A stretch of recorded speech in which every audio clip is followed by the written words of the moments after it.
Okay, so I wanted to continue our onboarding today and talk about some of the key skills we're going to be using this semester as things go forward. And so, one of the things we'll be doing in this class is we'll be, you guys are collecting your own data, you'll be analyzing some of our own data. These key skill sets are things we'll be using in our class, but also going to use them in your careers and onward, right? So this is an opportunity to take this advantage to get better with these things, right? If you're not the best person with any one of the dimensions of the stuff we're working on, that's cool. Work on it. Let's work on it. Let's get better. Nobody's perfect when we, out the gate, but it's about applying ourselves and getting better and better. So one of the things we'll be working on, this isn't the primary focus of our course, but it is one of the primary foci of our majors, which is, get better with data visualization. And so all these skills, while we teach them in GIS or data viz or whatever, they don't just live in that one class, right? The idea is we expose you to them foundationally in that, say, GIS class or something, but the idea is you keep using those throughout. So this course will be an opportunity for you to continue to, lift those, bend those arms, build those muscles of your data viz skills and other things, and we'll be using those throughout in all aspects. Little write-ups for the week, longer-term assignments, etc. The other thing that, and this is more of a conversation, so I want to have more of a conversation with you for a lot of the rest of this sort of intro session here, but really, this is about you all embracing this subject. And obviously I'm teaching this subject, so I think it's incredibly interesting. You may not think it's the most interesting thing in the world, but I think it's super interesting. But regardless, you need to find the way that you're going to hone in and make this one of your jams this semester with the other cool things that you'll be learning and all that kind of stuff. So one of the best things, it seems like we might have finally turned the COVID corner. It seems like some of the unfortunate baggage and things that sort of has come along with us in the wake of the pandemic and the social isolation, all that stuff, finally seems like maybe we are actually, getting past some of that stuff. So one of those things is you all being stupidly, insanely attached to your screens, and that's your whole life. Obviously, screens are really cool tools, are wonderful gifts to us in terms of being able to port around knowledge and do that kind of stuff. But really, we're about getting out and about and doing stuff. And so that's really not just when we're away, at the beach or at the cliffs or something like that, but it's also all the time, right? And so one of the ways you can give yourselves the gift is to be more active with how you're going through course materials, the assignments that we're doing, the data we're collecting, etc.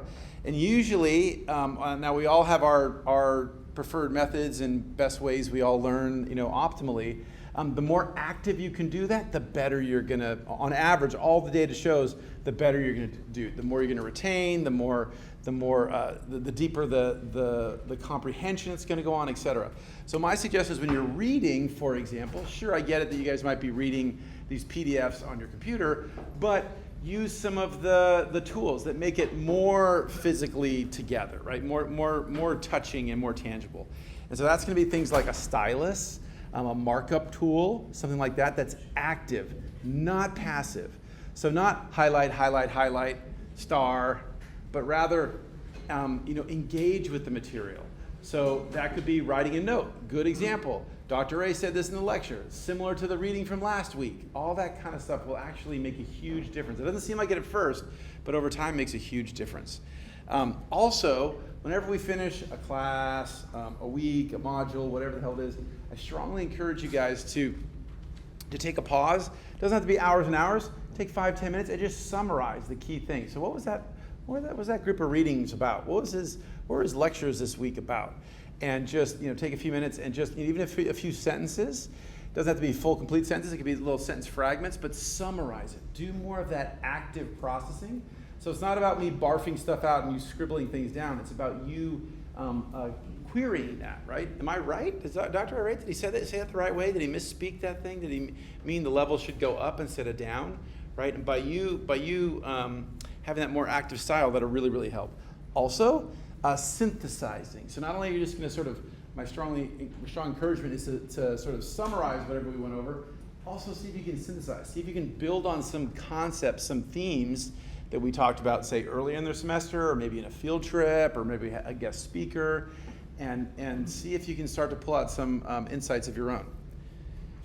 And I'll just say, oh, this looks weird. So I've hid the doctor, but the other thing, it was a tough week for me last week. There was all kinds of craziness. The only time we had to actually end class was in 2017 when at the start of this class I heard that my friend passed away.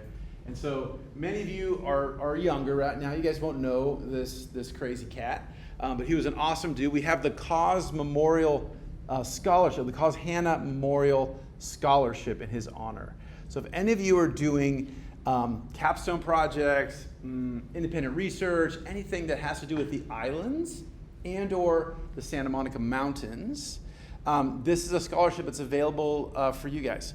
You can get a chunk of money to pay for either fees in school, or to pay for equipment, to pay for travel, whatever. And this was established to honor our friend Cause. So now you guys are young, and you guys won't have, most of you probably weren't around when he was here. But if you've been out to Santa Rosa, you've seen this funky mural, yeah?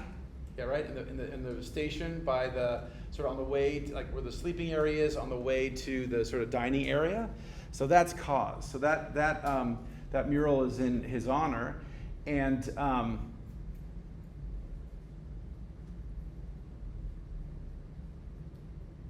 he was a good nut. He was a good good human being, and he really was foundational for our program and for our school. And we probably wouldn't have the research station if it wasn't for him. So he was our original research station director, and he came in before we had that facility. And it was, has anybody not been to Santa Rosa, just out of curiosity? Just, okay. So it looks like about maybe like 20%-ish of you guys, something like that.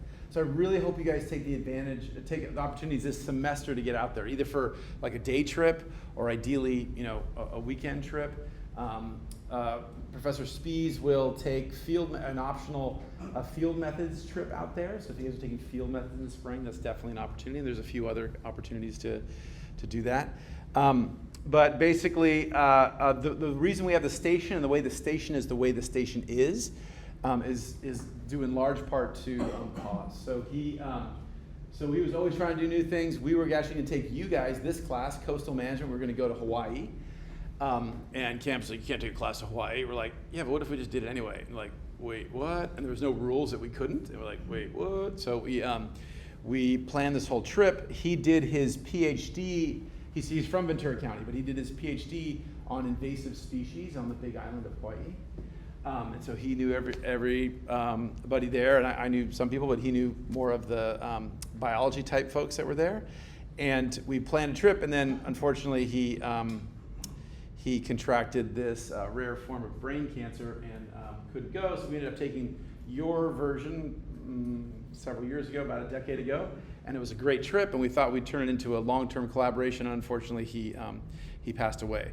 But but a great example of an active learner, a great example of somebody that was really always all in and always super energetic and all kinds of fantastic stuff. And we had his memorial here that we hosted over by the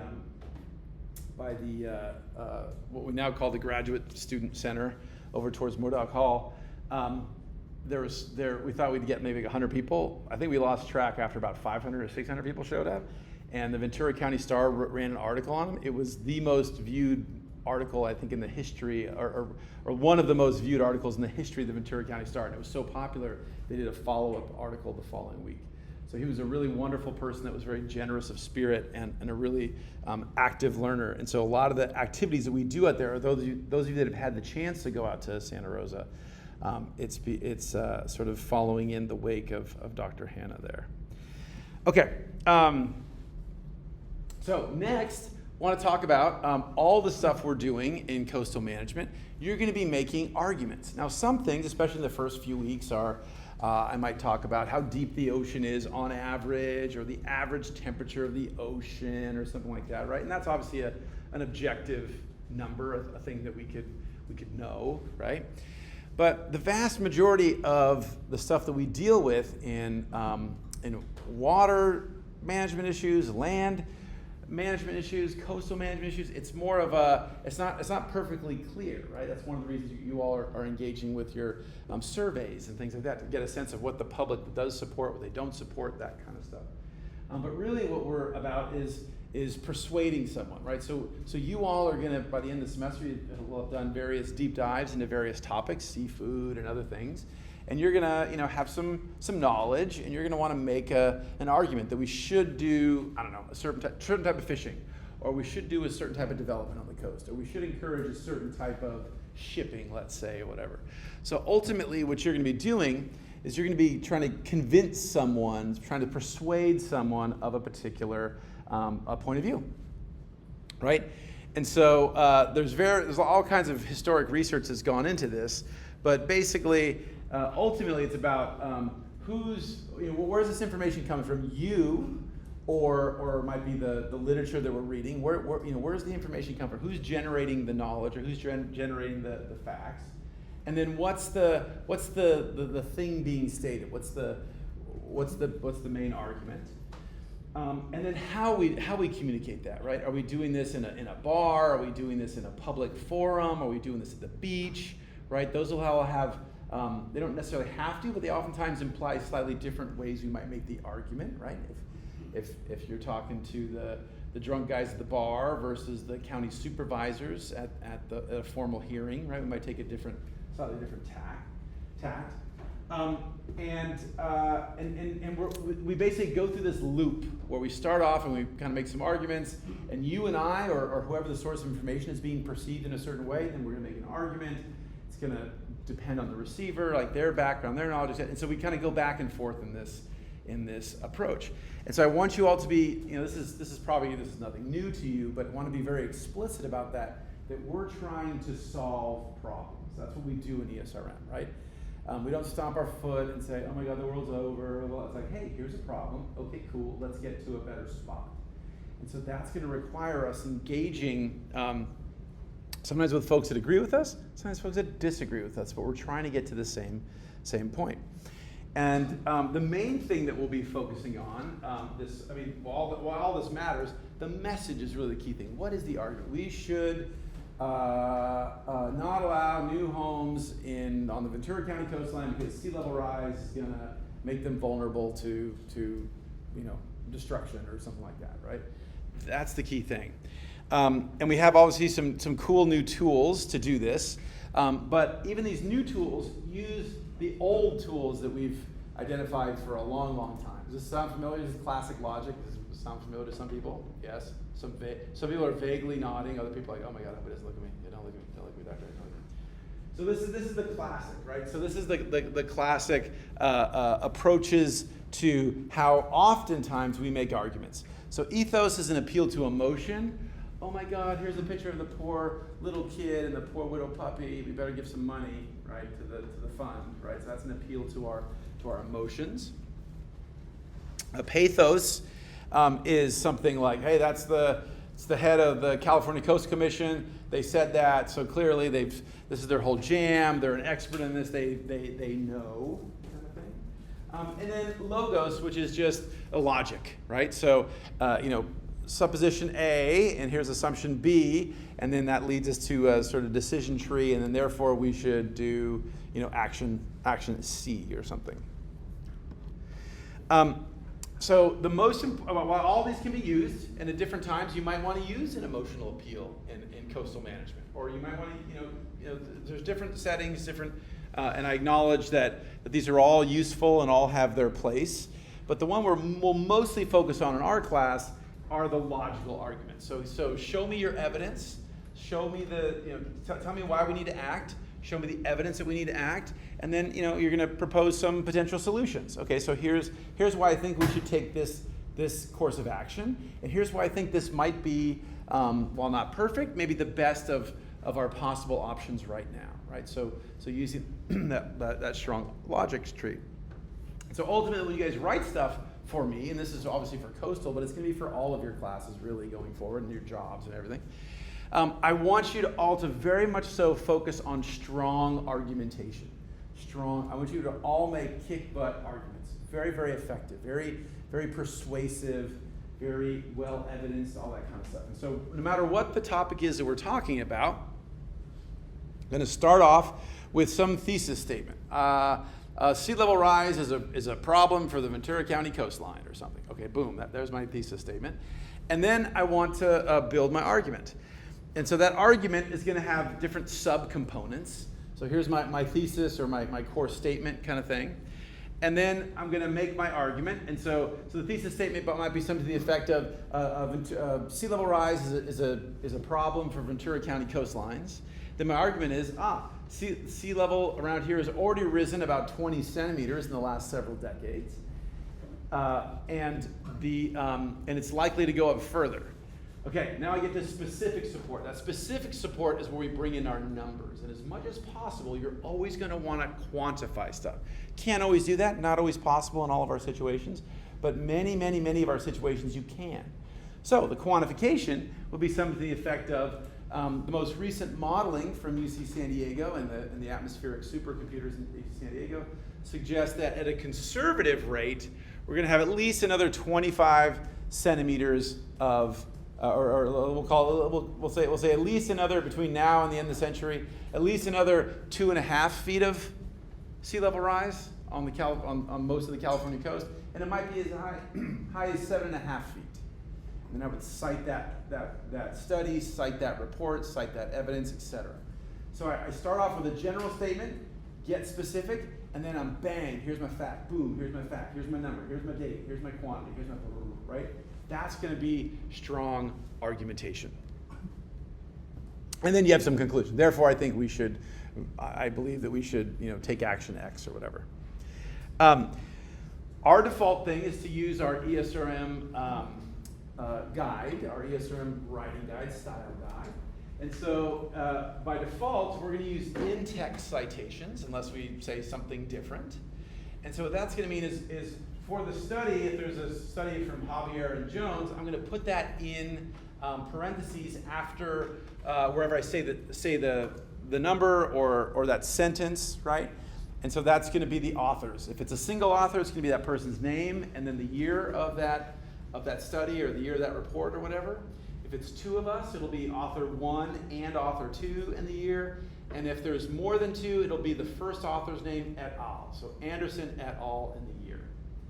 And then at the bottom, and this goes for, again, anything you guys submit to me. So this could be a weekly write-up, this could be a midterm thing, this could be whatever.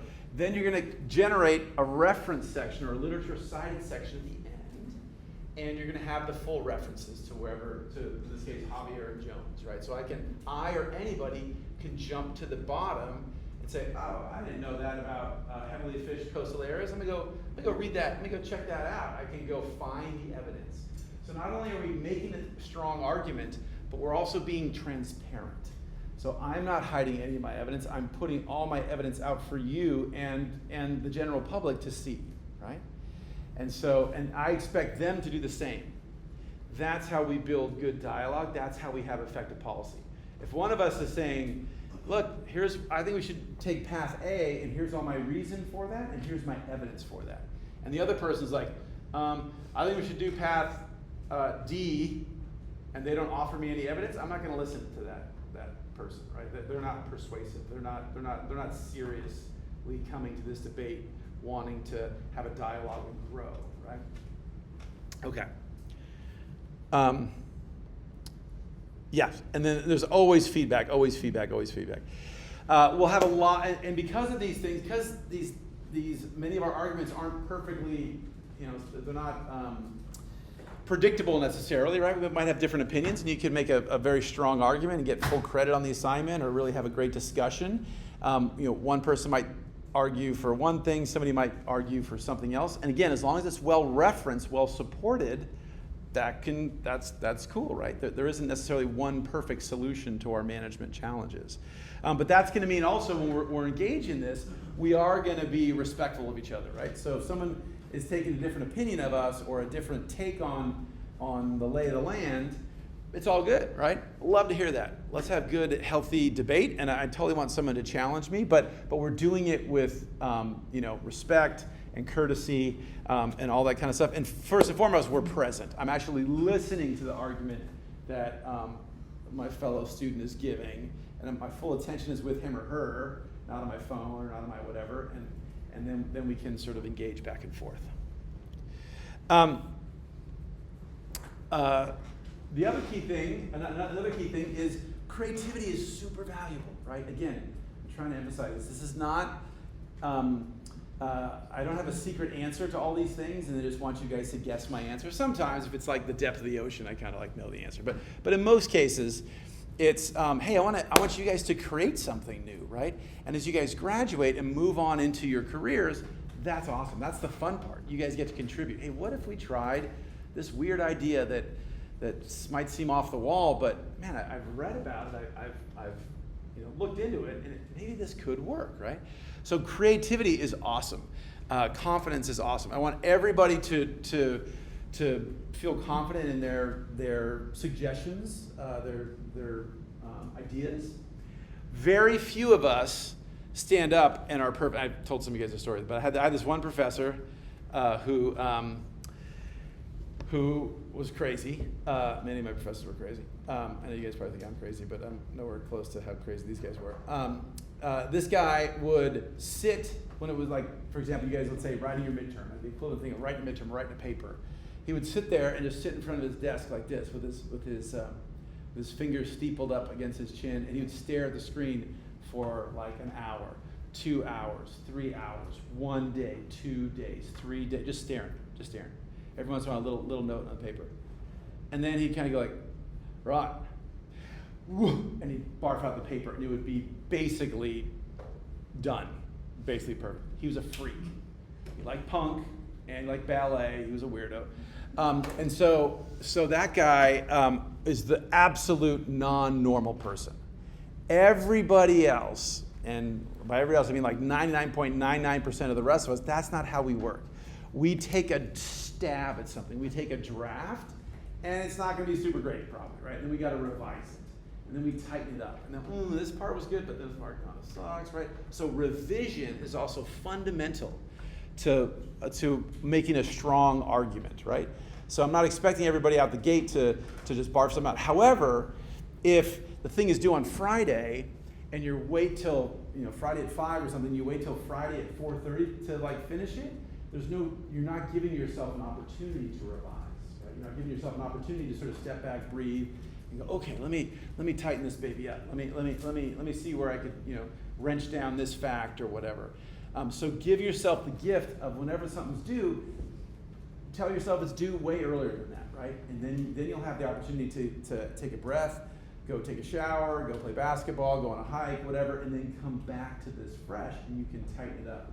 And that's really where a lot of the creativity comes out. Because that first pass is usually kind of a lot of stress, like, oh, I got to get this down, I got to outline this and that. But then your voice really comes out more thoroughly when you revise, and it becomes really much more your vision, your idea. Okay, that leads us to AI. The also exciting AI. So we're going to do a little exercise here in a second. So tell me about, and this is not, nobody's in trouble here, and I'm just curious. How many of you guys are actively using AI relatively often? One until like about, well, hands up, look out. 1, 2, 3, 4, 5, 6, 7, 8, 9, 10, 11, 12. So, call it maybe 20, 25%-ish, something like that of you guys. Okay, cool. So for whoever had their hand up, so keep your hands up. So how are you using it? I usually use it as a step off. And sorry, also say your name since we're all learning everybody's names. So why don't you guys say your name for the first week or two so we can all learn everybody's names. Hello, I'm Adam. I use AI usually as a step off or a jump off point if I'm really ignorant or if I'm not really too into a specific topic that I'm looking for. I have it list out a ton of things that I can end up looking farther into with more reliable sources. Cool. Good. So Wait, we have to see our names so everybody can learn. my name is Faith, and what I usually do if I'm using ChatGPT to do more of an academic setting of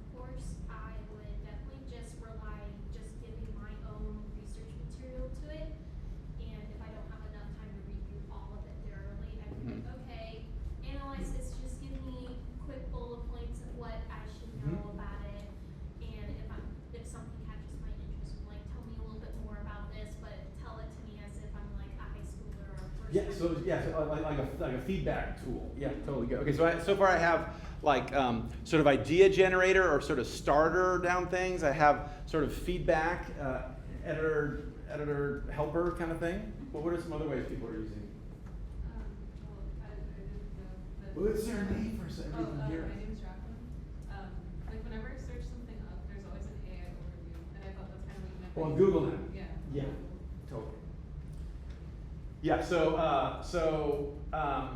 yes, it's crept into everything. So you'll see it in Zoom now. You'll see it in Microsoft Office now. If you just do a basic Google search, you can actually turn these things all off. But by default, if you don't go in, lift up the hood and stick your hand in, it'll just be there, right? And so it's just showing up like boink, boink, boink, boink all over the place. So even if folks had some trepidation or aren't super excited about it, it's in our face all the time.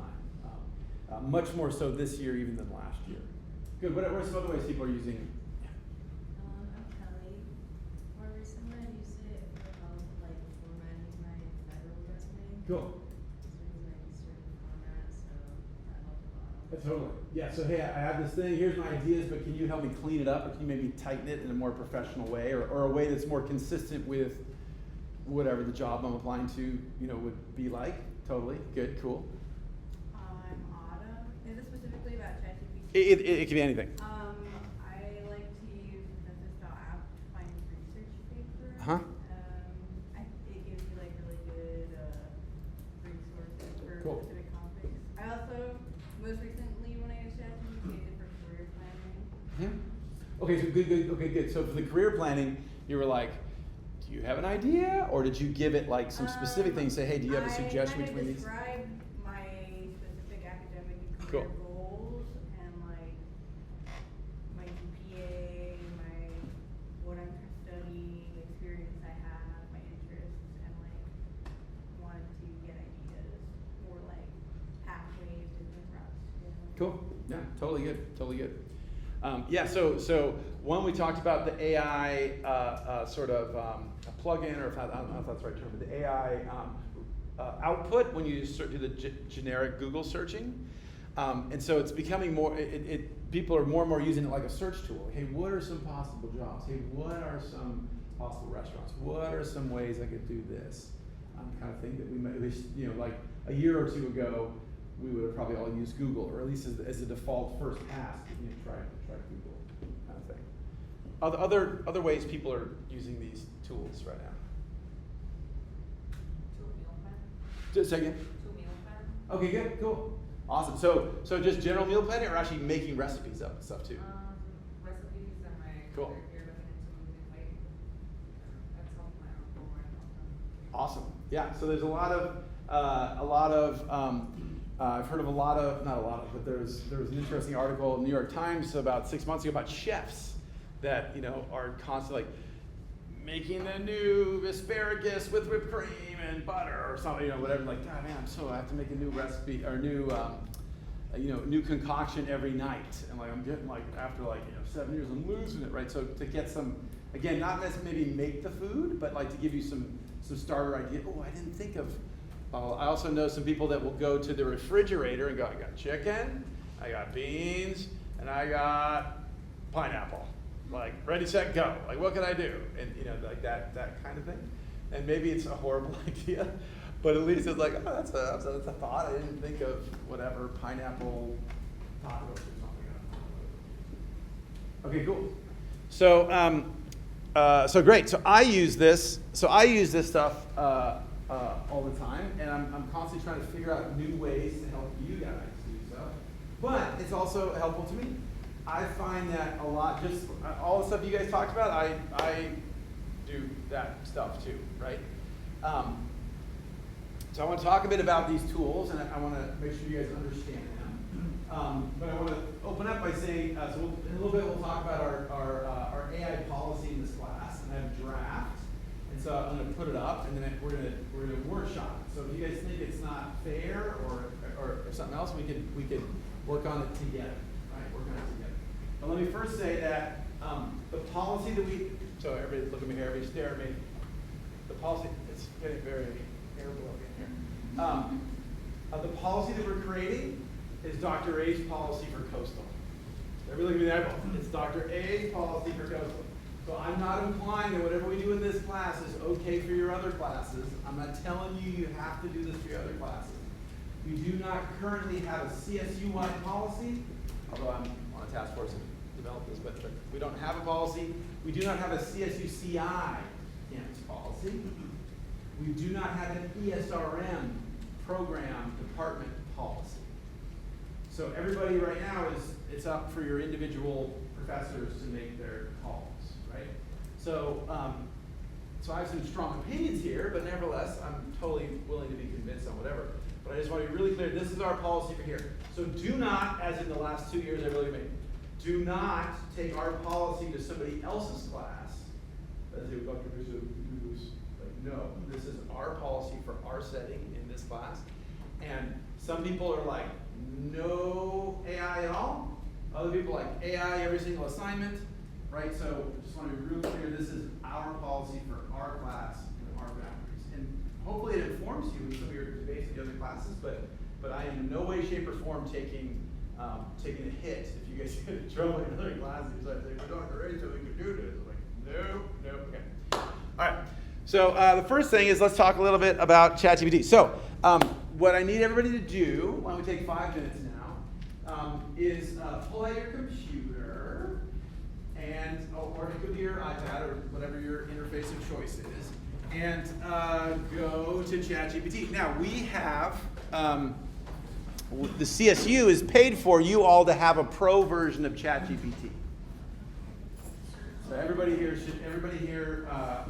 has access to that. So if you've not used ChatGPT before, you can just put in your browser chat.gpt, and you can navigate. If you guys already have it set up, that's cool. If you haven't set up, we'll take a quick 5 minutes, and then we're going to do some exercise now. So you get spread out, get your computer, and we'll start in a second.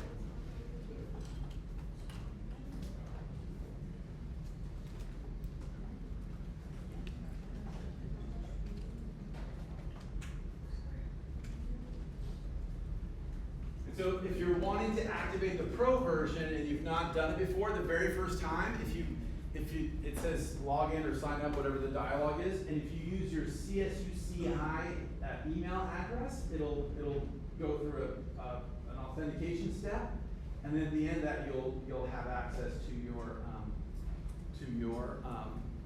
the pro version, so the paid version of this, which has more tools and more power. But let me just caution you guys. If you have your own personal existing private account for ChatGPT, it'll wipe it. So if you want to keep your own private, if you have your own whatever thing with a business or something like that, just don't log in with your CSUCI. Otherwise, and also if you are paying for the paid version, you can stop paying, because after this if you paid for this month or whatever, once you activate the CSUCI email address, you don't need to pay anything anymore. Okay. You guys a second.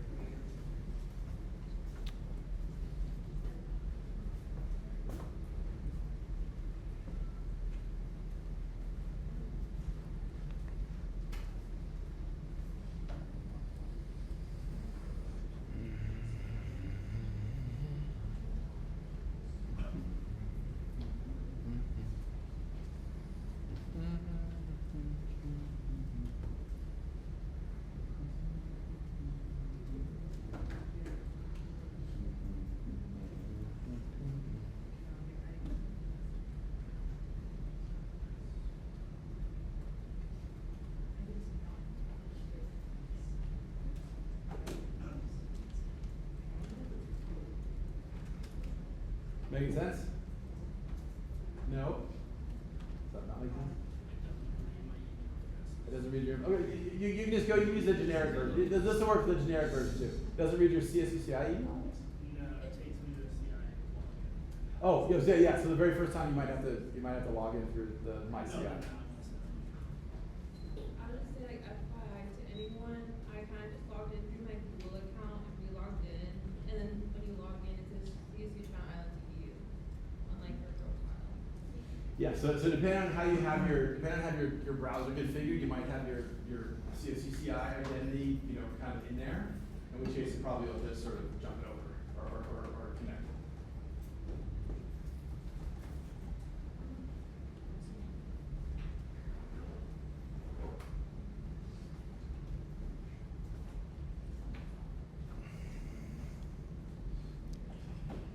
Okay. So, once you guys, so are people mostly done, or people need another couple minutes? Anybody still working on it? It's okay. So I'm done. Are we good? Okay. So every eye's on me. Every eye's up here. Okay. So let's look at an example first, and then we'll do our own examples in a second. So here's a ChatGPT is often referred to as a stochastic parrot, right? It's very, very convincing.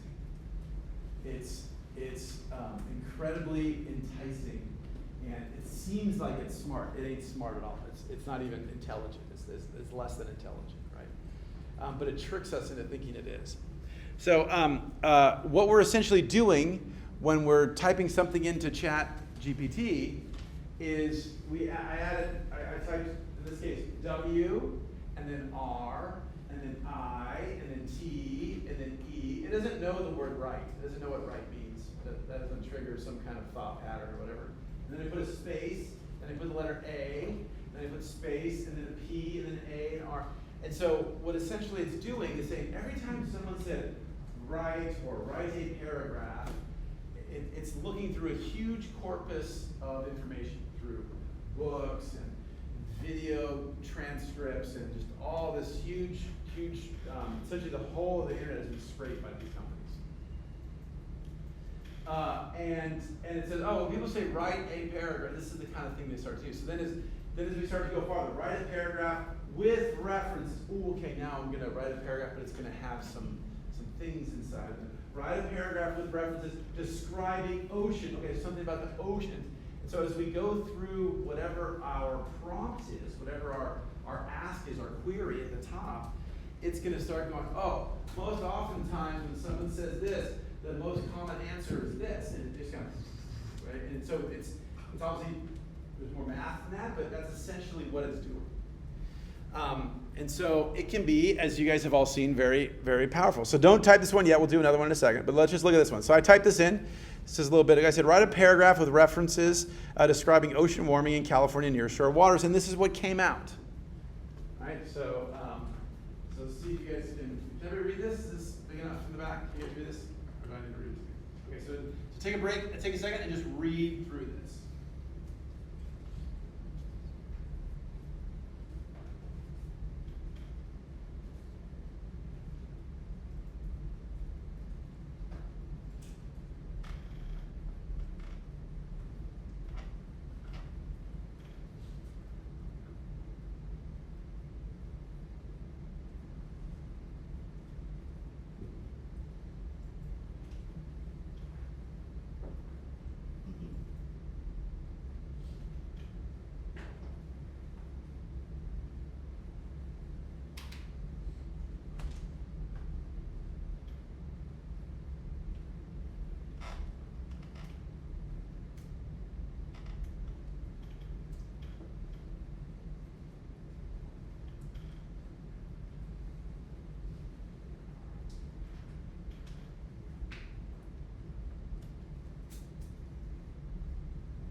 Okay, what do we think? Good answer, bad answer? There's no references listed, and it kind of just sounds like we're making all the statements. Yeah. So good. So no references. Are there any numbers? No numbers. Okay, no references, no numbers. Kind of a bit more. This is what happens when when you guys don't do the reading and then I do a quiz question like, oh, Dr. A, ocean warming. Yes, ocean warming is become a real well-documented thing in recent years, and it's really important, kind of thing. Okay, and multiple studies have indicated blah blah blah. Oh, okay, which studies? Who studied? What number? What value? What year? That kind of stuff. Somebody else had a comment. The part about upwelling does not cause warmer water? so that's just wrong. Yep. Yep, good. So there's some things that once we start to, like, when we first do the first pass, we're like, damn, that looks good, right? You're like, what? That's awesome, right? But then we start, kind of scratching the surface, start going a little deeper, like, and start on that revision side. Let me see, can I make this tighter? Like, wait a second, how do I make this tighter when there isn't even anything to tighten up? Like, right, there isn't something to build off. It's very amorphous, right? It's very generic. It's very milquetoast kind of thing. What else? Anybody else notice anything else in here? I think like the vocabulary used kind of like convinces you that it's right. Like, it sounds convincing enough for you to believe it. Totally. It's very persuasive. Very persuasive. It sounds like it knows what it's talking about, right? It's very trickery. It sounds professional, but it also sounds like it lacks human thought. That makes sense. Like, it sounds very. I don't know. Vanilla. It sounds very vanilla. Vanilla. Yeah. Yeah, like generic sort of thing. Like, if you read through it, it's like, oh yeah, but you don't really take it home sort of thing. It doesn't Right. really stick with you. It's like, yeah, global warming, Right. ocean warming. And I'll be honest, I love myself some vanilla, but I'm just saying it's not the most flavorful of the options in Baskin Robbins kind of thing, right? You know what I'm saying? Okay,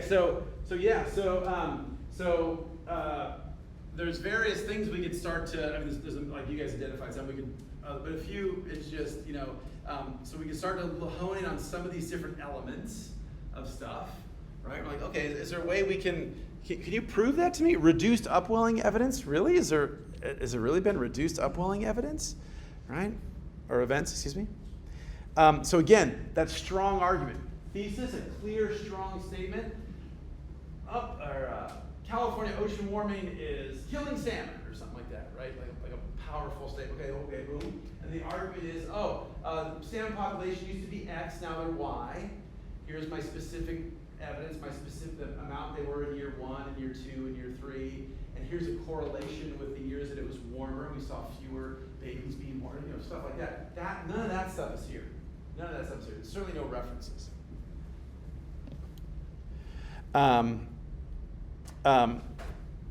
When I said, hey, yo, give me some references, then it gave me, when I forced it, it said, hey, yo, I want some references for this. And then it said, oh, sorry, yep, here you go, here's some references. Just have a quick stare at that. That looks decent, yeah?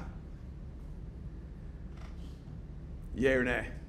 Looks real. It's kind of like formatted the way I said it. Formatted, kind of, mostly, more or less, right? Kind of roughly and stuff.